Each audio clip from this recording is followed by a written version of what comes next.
It is not a news that COVID-19 has become a pandemic. It is also not a news that nations of the world have been being proactive to contain the virus all over the world. And of course, containment is a very serious challenge among nations of the world, according to World Health Organization. And that brings us to a topic of discussion on your image today. Public relations, COVID-19, success story on containment. And that's what we'll be talking about today on today's edition of Your Image from this station. I have, of course, my guests are in the studio already from different strata of the society. Join me as I welcome Mr. Tayo Akinpelu. He is a State Secretary of the National Volunteers Group. COVID-19 is an entrepreneur and, of course, development specialist. Mr. Akinpelu, you are welcome to Your Image. Thank you very much. Also, I have an erudite scholar, a PR practitioner, a PR veteran, so to speak, the immediate past chairman of the Ogun State chapter of the Nigerian Institute of Public Relations, Mr. Tokwe Aderamola. You are welcome to Your Image, sir. Thank you very much. Good day, viewers. And also, we'll also be tackling the issue from medical perspective, and that is why I have in the studios with me a public health specialist and of the Department of Community Medicine and Primary Care, Federal Medical Center, Abeokuta, Dr. Abayomi Eriosho. You are welcome to Your Image. Thank you, viewers. Good day. And let me start my discussion with Mr. Akinpelu, who is the State Secretary of the National Volunteers Group COVID-19. His group has been working assiduously to assist the government in containing this virus in Ogun State and beyond. And may I ask, Mr. Akinpelu, what has been the collaboration?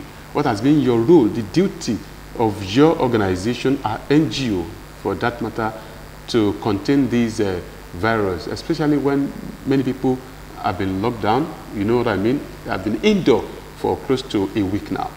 Thank you very much. I must say that the National Volunteer Group is a group of different professionals that have found themselves to come together. We have people from the development sector, we have people from the civil society group, we have doctors, nurses, and a host of a lot of professionals who just felt that with the history that the pandemic has had in the international sphere, and that is now coming to Nigeria, there's a need for people to be willing to volunteer to support in different processes. One of the first things we have done is the fact that we have emphasized on what we call public enlightenment. We have done a lot at the level of the community. One key strength about the National Volunteer Group is the fact that it is a group that exists in all the nooks and crannies of the state. I'm talking about the ward level. We have structures at the ward, at the local government, and at the state level. So this makes it easy to disseminate correct information. We also have something that makes it work. There are peculiarities. You know, it's different from passing information and passing the right information. And there's also a difference between passing the right information and passing it the way a community person will understand. You know, in Ogun State, we have dialect. There are some of Yarisi that is there that does not understand. Speaking their language. You understand? Coming to their level. Yeah, so one of the things we do is to come to their level. The second thing we do is we also collaborate with the government to also provide up-to-date feedback to ensure that, yes, you are doing certain things, but these are some of the things that we are seeing. These are the feedbacks we are getting from the community. We are also supporting the medical team to also go in terms of contact tracing, you know, because we live in an environment where, you know, getting information is not as easy. We are not in a society where you can just click and say, I stay at number 17. Yeah. So the data is not there. Yeah, the data is not there. But because of our experience in community work, it makes it easy at times when we solicit. And the other thing, like we said, is also to coordinate everybody. There are reasons. At the moment, we might not have done much in terms of what we have, but we have looked beyond now when we do not pray for it, but if it happens, we would not, if we have community infections, at that point, everybody needs to be on the table. We have to fight it together. It won't be about what has government done. People are ready to donate, people are ready to give services. For example, one of the things we've done, at the moment, the major thing we needed to do in the state was to get isolation centers and treatment centers. So we started advocating. We identified that in communities there are buildings that people are not even using. So we were able to get one building in Ijebu axis, which was related back to government to say this facility is also available. And did you work hand in hand with medical experts to ensure that that building is actually good for Yes, that's for the government to now do. Okay. I mean, this is just a facility that has 50 rooms, and we were able to get the owner to also donate it at this particular time. It is the responsibility of government to now put it into use. I'm sure when they're able to do that, they will possibly officially announce that facility also as an isolation center. Okay, thank you very much, Mr. Akime. Let me go back to Mr. Atope Aderamola. Now, sir, we're talking about containment and the PR approach to it. Firstly, let's look at the role of NCDC, National Center for Disease Control. There are a lot of misinformation going around. Okay, this one is not put in the data of the NCDC, that one is not contained this and that. And there are a lot of wranglings between state government and this particular government agency. Do you think that's a good PR approach in that aspect, sir? Well, thank you very much. I think that it's a little bit early to indulge in a blame game, because this is a pandemic that has met us in this part of the world, and I can say to some extent in the globe, you know, out of the blues. Mindful of the fact that the fountain of of this pandemic actually was in China, and that it actually started around September or thereabout of 2019. That's why it's called COVID-19. And it ballooned suddenly to the world, you know, hitting everybody like a thunderbolt. But the first thing that I would like to say before I go to your question is that we all have to have a perfect understanding about even similar pandemic that has hit the world before. And from my little studies, even though it's coming strange to many of us that the COVID-19 appears to be the first, is not actually the first. Well, can you please enlighten us on that? Yes, okay. Because about 100 years ago, in 1918, between 1918 and 1919, and of course it's quite auspicious because that was at the same time that the World War, the First World War, was going on, and after which we have the League of Nations. This type of virus, it was called the avian flu, if I got it right, which record has it that though it emanated from the US, but somehow the US is used to not wanting to take such type of image minus, attributed it to have come from Europe, simply because that was a time of the Civil War, and a lot of the soldiers, you know, had this military mobility that took them to Europe. And of course, you know, at that time, the world was still fairly primitive vis-a-vis what we had now. We had two challenges on hand. There was a war. The World War was going on, and then this pandemic was hitting the world. And how did it now come to Africa and to Nigeria? Because it was here, and that's a very shocking one when I discovered it, that it came to Nigeria through the West African coast. And this same blame game, it was nations blaming nations. That if Nigeria was blaming Ghana, that why did you see this type of thing? And it came, and ironically, it came in through Lagos, you know. Just the way this way it came. I did a little piece recently. I said, is it not an irony that this pandemic in 1918, 1919 came in through an European, and it's also coming in again through an European. And of course, it went like that.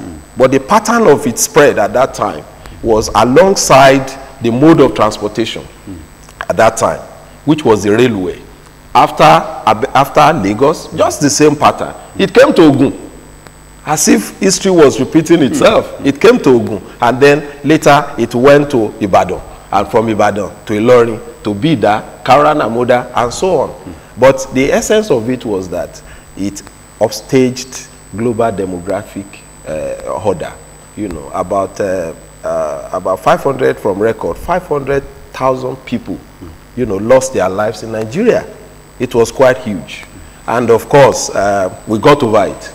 But why did I go into this historical excursion? Is that we need to know what has happened. History is there for us to learn from. But unfortunately for many of us, because we have this lack of penchant for history and for going into the records, we lost sight. Even when the solutions are there, we lost sight of it instead of dusting it up. I want to tell you that if anybody who is hearing us takes time to search out what I've said, there is nothing new under heaven. We had isolation at that time. We had quarantining at that time. We had lockdown at that time. Mosques were locked down. Churches. Schools were locked down. Churches were locked down. And just as if it's a rehash of what has happened now.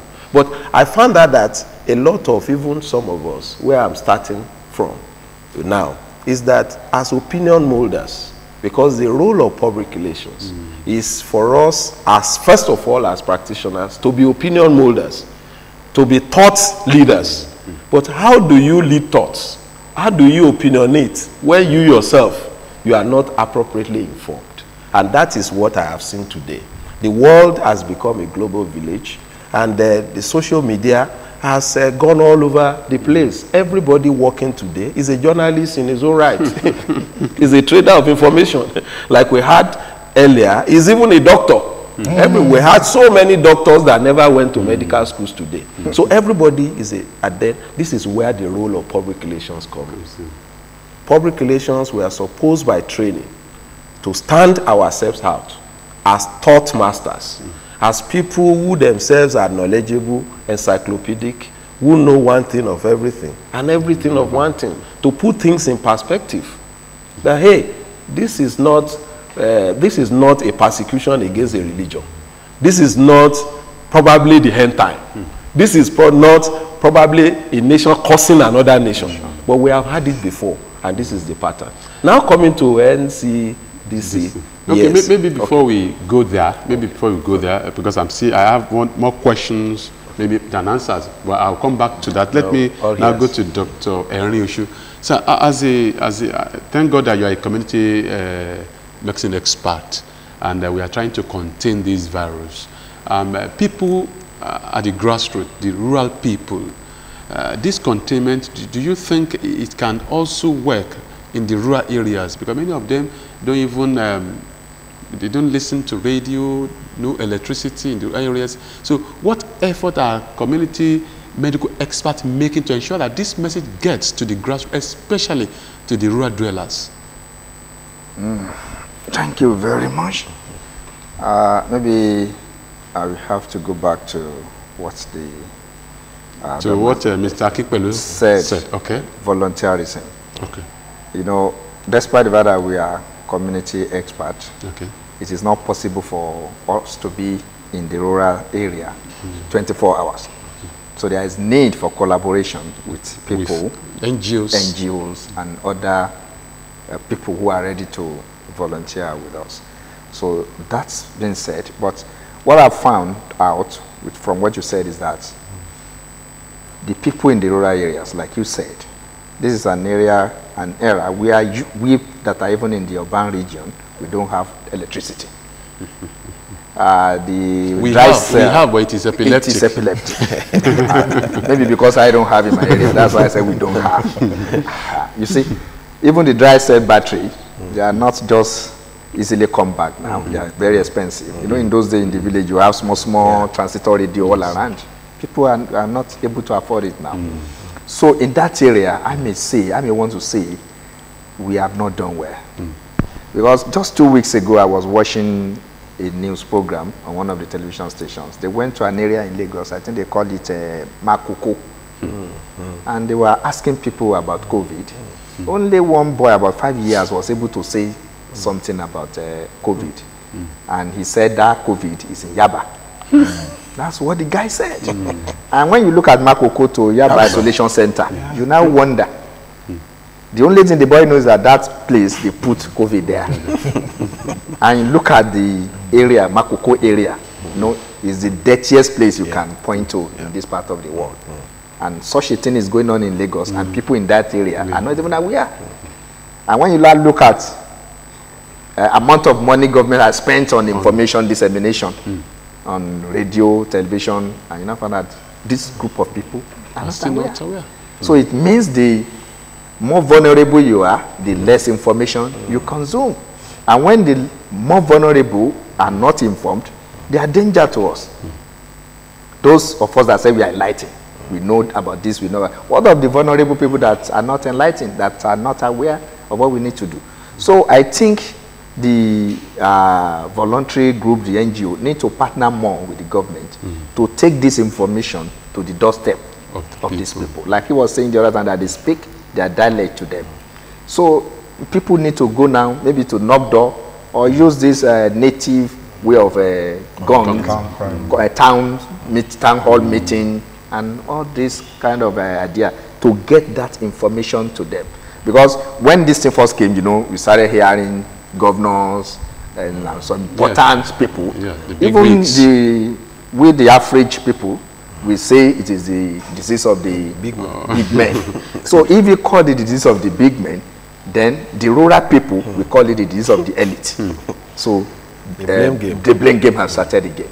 So we need to let them know this is not Shokmono or another Orisha fighting us again. This is real. It has come. I think I'll still come back to that, and we are still going to juxtapose between the modern medicine and the. You're listening to Your Image on this station, and what we're talking about today is public relations and COVID-19 success story on containment. How far have we been able to contain it? Of course, different organizations, government agencies, the media, they're trying their best. But we just want to look at the area where people still need to be more enlightened, educated, and informed about COVID-19. And my guests are still in the studio. And of course, you can be part of the program by calling on the number being displayed on your television screen. You can also join us on social media platforms, on our Instagram, on our Facebook, on our Twitter, and of course on our website at www.pr-primus.com.ng. Let me go back to Mr. Akipelu. Doctor has said something about the importance of, I think we have somebody on the line. Hello? Hello, afternoon, sir. Yeah, good evening. You're welcome to Your Image. Yes, sir. I give those gentlemen on the seat. I just want to make something clear to you people, sir. Because we in Shagam here, these people, they hello, we can hear you, Mr. Monday from Shagamu. Sir. Hello? We are with you. You're on air. Please go ahead. At least those people are not here. Oh, it seems we have issues with that line. Mr. Monday, you can call us back. The food away. Okay. Of which they came to a street called through. Please go ahead. People never themselves for this one. And one of your journalists, I don't know whether it's your journalist, with the camera, he was catching. Hello? Hello, I'm with you, sir. So I don't know the way they are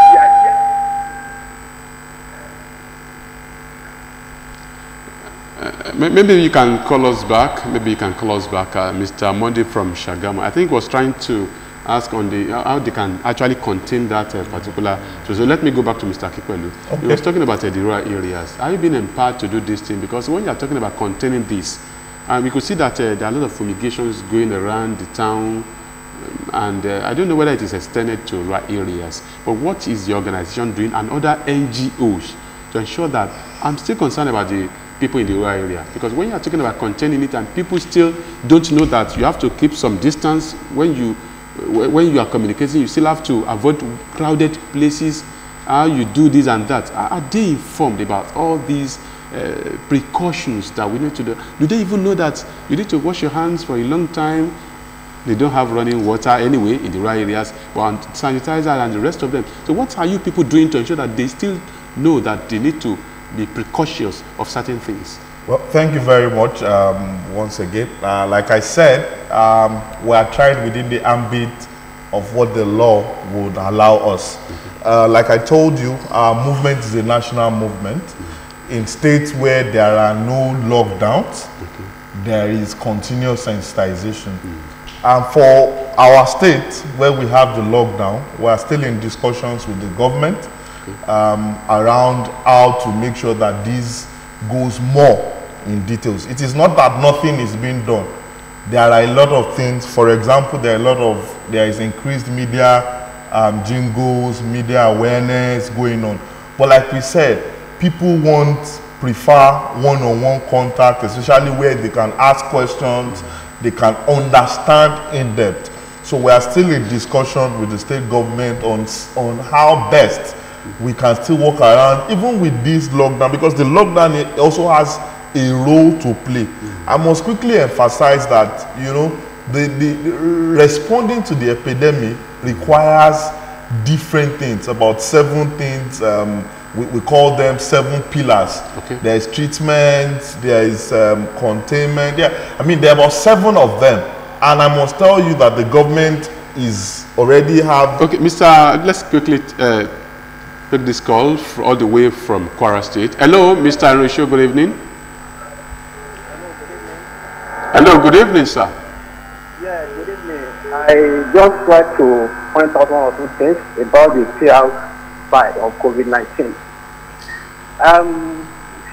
Really, the government at all levels, they are making a frantic effort, you know, to put in place measures to ensure that this is not, the spread is contained. But the fact that please go ahead. We can hear you. They still don't understand the reason why they have to stay at home. Many people, they don't understand it. They don't understand, you know, the magnitude of the situation that we have in our hands. And I really like you guys that are in the media, you know, to do more in educating, especially the people that areas, you know, they need to be more educated. You know, we need to engage in a vernacular PR. You know, vernacular PR, where we move from street to street, you know, with a loudspeaker, letting people know the major reason why they have to stay home, letting people know, you know, the impact of this disease that is ravaging everywhere around the world. So it is very, very key that we do more. Okay, Mr. Enrisho, your question is noted. Let me direct. It's okay. I think we have noted your question, and let me direct your question to my guests. All of them will have to respond to that. Because talking about the containment, do people know why they are home? Do they know the reason? Do they have enough enlightenment on why they are asked to stay at home? Okay, like we've been saying, one thing is that information is not complete until there's communication. What do I mean by that? Until people understand. You and I, we agree that that information has always been made clear at the media level. The level where we need to get to now is the level of community engagement, where people can be properly primed around the need, and they would then now change their behavior. The level where we are now is just basically awareness. People are, yes, we know there is COVID-19, we know, and we know we've been told to stay at home. People do not necessarily have not gotten to that level where they have that full understanding. And the understanding will come with continuous awareness and that community engagement. All right, let me go to Mr. Daramolan as a PR person. That man that called Mr. Richard from Chorus talk about enlightenment, awareness of why they asked to stay at home. Is the media doing enough in that area? Well, if we take an evaluation, I can say that we're not doing enough. The media is not doing enough. And secondly, there's something called strategic communication. which has two principal components. What are you communicating? And who is communicating? Who is communicating? What are you communicating? The reason why I came with the historical excursion the other time is to help opinion molders, is to even help media people, is to help people who are the avant-garde of information to be able to inform the people that, look, what we are experiencing today is not new. It is something that we can get out of. It is something that the mortality rate, from what I have read, is not even as bad as malaria. From what I heard, a medical doctor can disprove that. It's not as bad as malaria. So people should be, their minds should be put at rest. And they should also, the content of communication should also be that this thing can be contained. How? Social distancing. The lockdown is not punitive. It is actually to help everybody and to break the chain of the spread. Okay. Finally, let me go to Dr. Erniosu. We are talking about containment, but these days, I overheard some people talk about being afraid to go to hospital these days, not because they are afraid of going there, but to avoid contacting people who might have contacted the virus one way or the other. What's your position on this? A quick one. Well, it might be true, and that we also come from lack of proper risk communication and community engagement. Okay. Because it's the same thing we have been saying. You know, I said we have not done it well. Because when you look at the literacy level in this country, it's over 70%. 70% of us are not well educated to take things easily and understand it. Okay. And 70% of the Nigerian population are in the rural segment. Okay. Only about 30% of us are here. So we still need to get that information to the basis. Okay. Yeah. Okay, we'll get to the information to the basis. Yeah. I think we'll continue with this particular topic next week, God willing. And this is where we draw the curtains of this week's edition of Your Image from the station. I want to say a very big thank you to Mr. Tayo Akinpelu, who is the Secretary, National Volunteers Group, COVID-19. Thank you very much for being part of this show. Also, I want to say a very big thanks to Mr. Tokyo Adiramola, one-time chairman, NIPR in Ogun State, and a veteran PR practitioner. My pleasure, my pleasure. And of course, not forgetting Dr. Abayomi Erniosu is a public health specialist, Department of Community Medicine and Primary Care, FMC. Abeokuta, thank you so much. Thank you. I'm sure we'll continue next week, God willing, with this topic. And until we see you next week, stay home, play safe, and be strong. God bless Nigeria.